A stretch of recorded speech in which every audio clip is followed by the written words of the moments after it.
Non, parce Le que principe c'est... de raconte ta vie, c'est qu'il faut tout raconter. Mais non, mais c'est... Non, c'est pas... C'est une histoire de fou. Allez, raconte alors, raconte. Non, mais... Bon, moi j'ai aimé les femmes et les femmes m'ont bien aimé. Gérard a 72 ans. Il a été éleveur de chevaux pour ensuite faire du théâtre. Il nous raconte sa vie. C'est un animal qui te fascine, quoi, c'est vraiment... Mais je suis né dans une écurie. Ma mère disait toujours, mon fils avait monté à cheval avant de savoir marcher. Maintenant j'arrive à un âge où... Hein, il y a tout qui part de travers. Hein. Mais ça fait des années que je ne suis pas monté à cheval. Mais avec l'âge aussi, tu peux plus. Hein. Physiquement. C'est dur. Attends, c'est pas... Ou alors il faut que je monte une vieille carne, tu vois. Puis une pépère. Des chevaux, c'est quand même... 500 kilos, c'est une masse. Hein. Ça se manipule pas comme ça.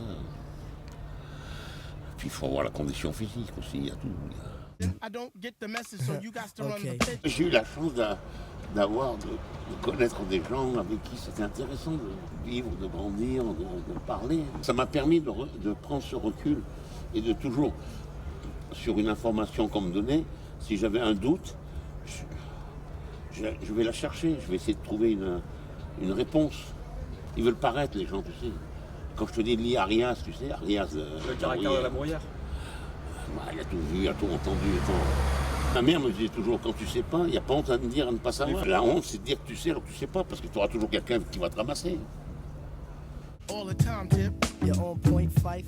serait quoi les conneries que tu aimerais faire et que t'as pas fait? Bah, déjà, il y en a une que j'aurais aimé faire. J'adore voyager, tu sais. Mais avec les chevaux, j'ai pas pu. Mais ça, c'est pas une connerie. Si, parce qu'il y a des choix dans la vie, il faut faire des choix. Donc mon choix, c'était les chevaux. Mais c'est toujours pareil. Si je fais ça, je fais pas le reste, tu vois. Moi, j'ai toujours appliqué le principe que ma mère m'a enseigné. Dans la vie, tu ne peux pas tout faire, fais des choix, essaye de faire le bon choix. Bonjour. Bonjour. Bonjour. Moi, c'était les chevaux qui passaient avant tout, quoi. Même avant les femmes, quelque part. Oh, mon minou, viens, tiens, Pompon, tiens. Tiens, mon Pompon. Allez, viens là, Pompon. T'as l'expertise que d'autres n'ont peut-être pas. Et puis transmettre aussi. C'est ça, le problème, c'est la transmission. Je suis toujours parti du principe, faut transmettre le savoir, faut pas faire de la rétention. De toute façon, en général, ceux qui veulent pas transmettre, c'est qu'ils n'ont pas de connaissances. Ou alors le peu qu'ils ont peur que s'ils transmettent, après l'autre, il le dépasse. Place aux jeunes, attends. L'école, avant, ce qu'elle avait de bien, c'est que c'était du rabâchage, tu vois. Alors, il y en a qui apprenaient vite, d'autres moins, mais ceux qui étaient lents, à la longue, ils arrivaient à comprendre et à apprendre, parce que, à force de... Non,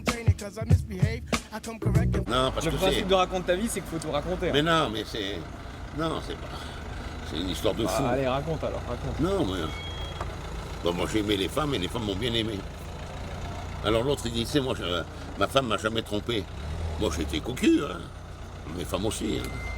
Mais c'était tacite, c'était un accord, c'est un deal qu'on faisait. Comme c'est possible de vivre ensemble en se trompant mutuellement? À partir du moment où on est d'accord et qu'il n'y a pas de... Mais ça brise pas le couple. Non. Mais ça n'a jamais été un problème. Mais t'aimais vraiment ta femme? Oui, je l'aimais vraiment. C'est quoi qui vous permettait ça? Parce qu'on avait une grande confiance mutuelle et puis quand on parlait de sexualité, avant c'est matin, midi et soir, après c'est mars, avril, septembre et après c'est le meilleur souvenir. Fini les lettres de mon moulin? Non, je peux finir. Lis-les complètement. J'en ai lu que 2. Un, deux.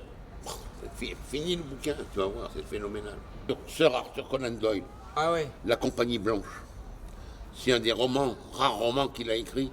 C'est l'histoire d'une compagnie d'archers pendant la guerre de 100 ans, tu vois.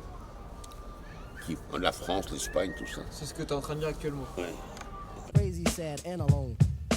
Industry rule number 4080. Record company people are shady. So kids watch your back, cause I think they smoke crack. I don't